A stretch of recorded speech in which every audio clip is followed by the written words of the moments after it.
warahmatullahi wabarakatuh. Kembali lagi dengan channel kita Kartini Banten. Baiklah, dalam kesempatan ini saya mau berbagi cerita dengan teman-teman dan bunda-bunda semuanya tentang pengalaman saya ketika di tahun 2017 sampai tahun 2016, mohon maaf, sampai tahun 2018 akhir ya. Jadi ceritanya ketika tahun 2016 tersebut saya pernah menjadi TKW ataupun TKI yang bekerja di Saudi Arabia selama 2 tahun ataupun satu kali kontraknya itu 2 tahun ya, 2 tahun kerja. Jadi saya bekerja di sana itu di kota Riyadh, Saudi Arabia selama 2 tahun, tapi selama 2 tahun itu saya berpindah-pindah ke majikan ya. Jadi saya sempat pindah-pindah ataupun ganti majikan itu dalam 4 kali ya, dalam 2 tahun itu, dalam kurun waktu 2 tahun.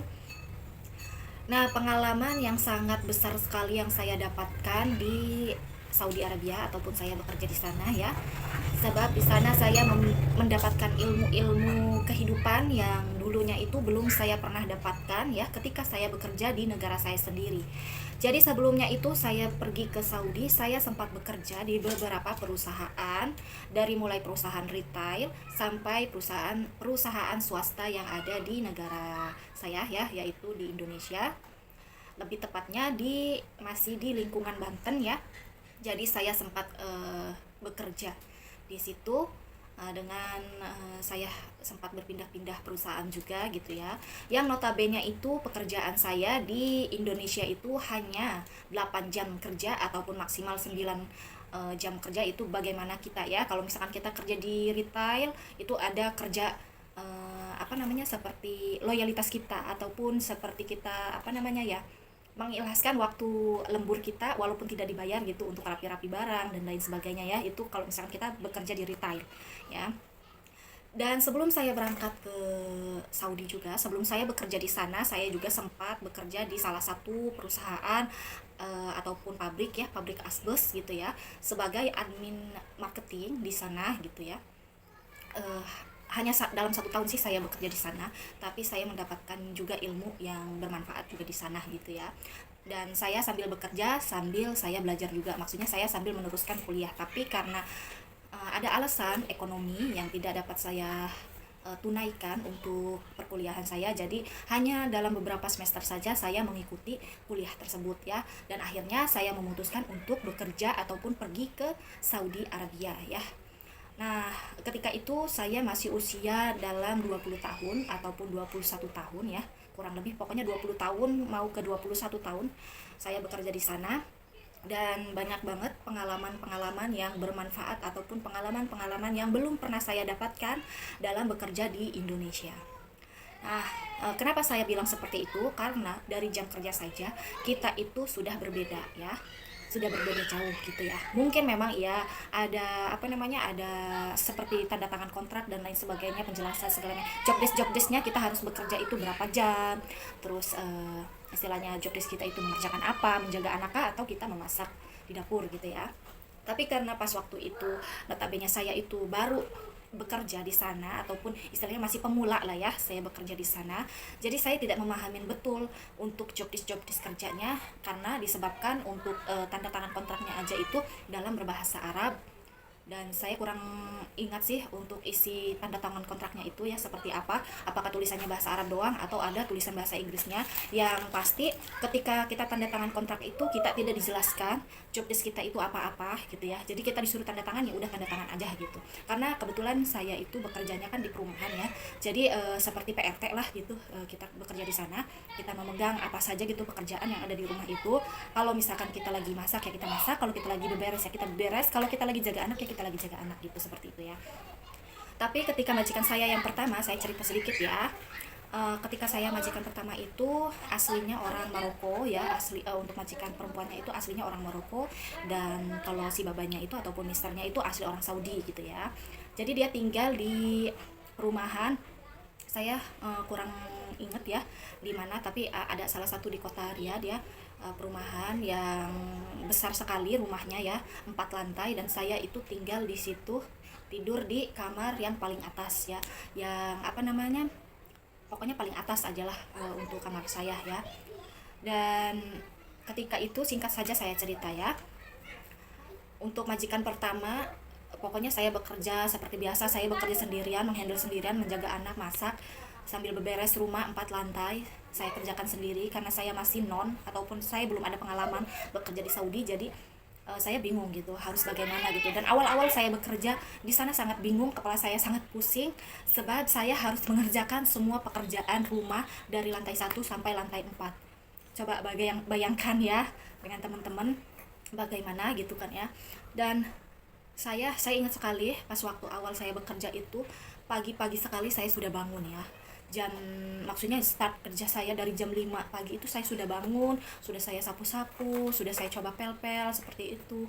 Tapi ternyata majikan saya tidak menyuruh saya untuk bangun terlalu pagi ya, karena itu kalau jam segitu itu kan terlalu pagi, karena kebetulan kan anaknya baru 1 dan masih bayi gitu, jadi belum pegang anak yang bersekolah. Kalau mungkin ya ada anak yang bersekolah mungkin iya pagi-pagi itu bangunnya ya, dan start kita kerja juga dari pagi-pagi ataupun subuh gitu ya.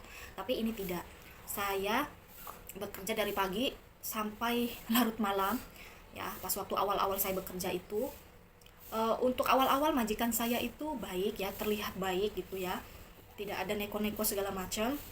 Tapi kebetulan sekali beberapa bulan kemudian saya ada teman baru gitu ya, yang asalnya dari Filipina, dan kemudian untuk komunikasi saya dengan teman saya itu kurang begitu bagus gitu ya. Jadi ada ketidakcocokan juga di situ ya. Untuk pekerjaan kita ada aja gitu miskomunikasi ya. Sebab saya kan untuk satu bahasa Arabnya belum begitu lancar, dan bahasa Inggrisnya juga little bit maksudnya little bit saya bisa ya, ataupun sedikit banget saya memahami untuk bahasa Inggris ya.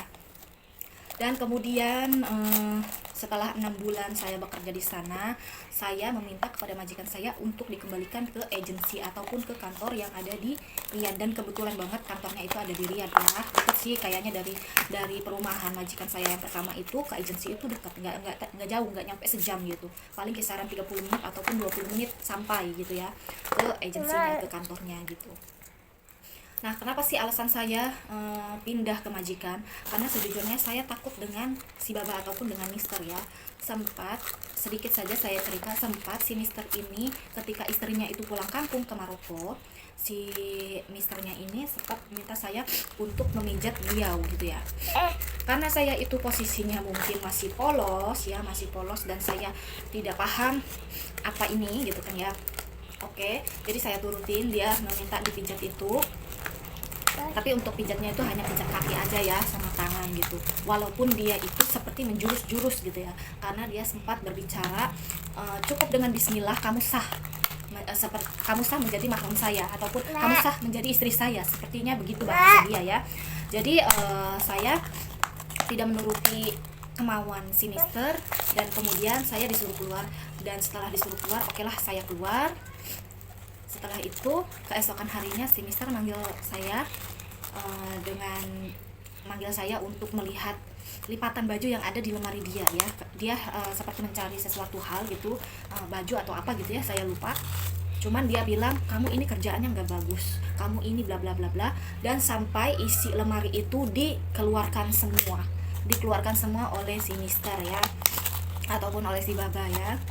Saya ingat dulu itu namanya siapa ya, Baba Sulaiman ya. Dulu itu majikan pertama saya Baba Sulaiman. Dan setelah itu dia marah-marah sama saya, kamu ini kerjanya nggak bagus, bla bla bla bla bla dan sebagainya. Dia mencaci maki saya sampai dia mengacak-acak isi dalam lemari tersebut. Dan keesokan harinya, singkat cerita, si majikan perempuan saya pulang itu sempat ada konflik juga dengan saya. Ketika itu saya sudah selesai membereskan kamar dia dan sudah selesai membereskan perintilan-perintilan yang ada di kamar dia, tapi dia sempat komplain dengan pekerjaan saya. Kata dia, kamu tidak membersihkan kaca yang ada di kamar mandi dan di kaca lemari ya, karena lemari dia itu kebetulan banget aksennya itu kaca-kaca kayak gitu. Jadi kan kita kalau misalkan bersihin kaca ya, kalau misalkan pakai kanebo itu kadang kan pasti ada aja di pinggirannya itu kadang ada debu yang bukan debu ya, apa kayak misalkan apa sih ya, kayak abu-abu kayak gitu di lempetannya, nggak sadar gitu, kita nggak lihat kalau misalkan masih ada apa namanya abu-abu. Aduh, saya sampai susah untuk ngomongnya, maksudnya ada debu yang tertinggal di sana padahal kita sudah lap gitu ya, dan kita sudah berkali-kali kita menggunakan air ya, mungkin saya salah gitu ya. Tapi dari situ saya juga bilang kepada si madamnya itu kalau misalkan saya tidak bagus. Nah, dari situ saya kesempatan banget untuk meminta dikembalikan ke agensi ya. Jadi ketika itu karena saya memang satu takut kepada si misternya, takut terulang lagi seperti itu ya, takut dia itu tanda kutip ya, kita takut aja gitu ya. Nah, setelah itu karena saya diomel-omelin sama si madam, jadi saya ngambil kesempatan gitu ya ketika itu untuk saya membuat alasan untuk pergi ataupun untuk pulang ke agensi ataupun ke kantor ya. Jadi saya langsung naik ke atas. Setelah saya adu mulut dengan si madam, saya bilang semua pekerjaan saya semuanya salah. Kalau misalkan semua pekerjaan saya salah dan tidak bagus, silakan Anda kembalikan saya ke agensi, saya bilang seperti itu. Dan kemudian saya langsung naik ke atas ke kamar saya langsung tutup headset saya, maksudnya kuping saya dengan headset, dan saya ingat banget itu saya langsung setel murotal ya dengan sekuat mungkin, karena di bawah itu si madam berteriak-teriak nama saya. Kebetulan nama saya itu dipanggil dengan nama Emi ya, dan dia itu manggil saya Emi Ta'ali kayak gitu ya. Saya tidak merespon dan saya tetap berbaring ataupun saya tiduran di kamar sambil saya kunci. Setelah saya kunci, dia naik ke atas, dia membawa kunci cadangan, dan kemudian si madam itu mau mencekik saya ya. Sudah begini dia tangannya ke saya. Dan setelah itu saya jawab seperti ini, walaupun bahasa saya masih minim ya. Ketika itu saya masih 6 bulan, sebab saya kan tidak ada teman, tidak ada kawan yang istilahnya berbahasa langsung dengan saya, ataupun majikan juga tidak mengajarkan ya, karena majikan perempuan itu sehari-harinya kan bekerja ya. Jadi saya seada-adanya, saya sebisa-bisanya saya berbahasa, cuma pengertian saya, kamu nggak usah kotorin tangan kamu ya, cukup saya loncat aja dari gedung ini, dari rumah ini, biar kalian puas, biar saya mati aja di sini, saya bilang seperti itu. Nah, dari situ si madam dan si mister mengembalikan saya ke agensi. Oke, mungkin untuk untuk cerita majikan pertama saya selesai ya sampai di sini. Buat teman-teman yang bekerja di Saudi ataupun yang bekerja di luar sana, semoga sehat selalu. Buat teman-teman yang semuanya ya yang lagi bekerja, semoga sehat selalu ya, selalu diberi kemudahan dan pokoknya selalu baik-baik saja ya. Saya doakan seperti itu. Terima kasih buat teman-teman yang sudah menonton video ini sampai selesai. Wassalamualaikum warahmatullahi wabarakatuh. Bye.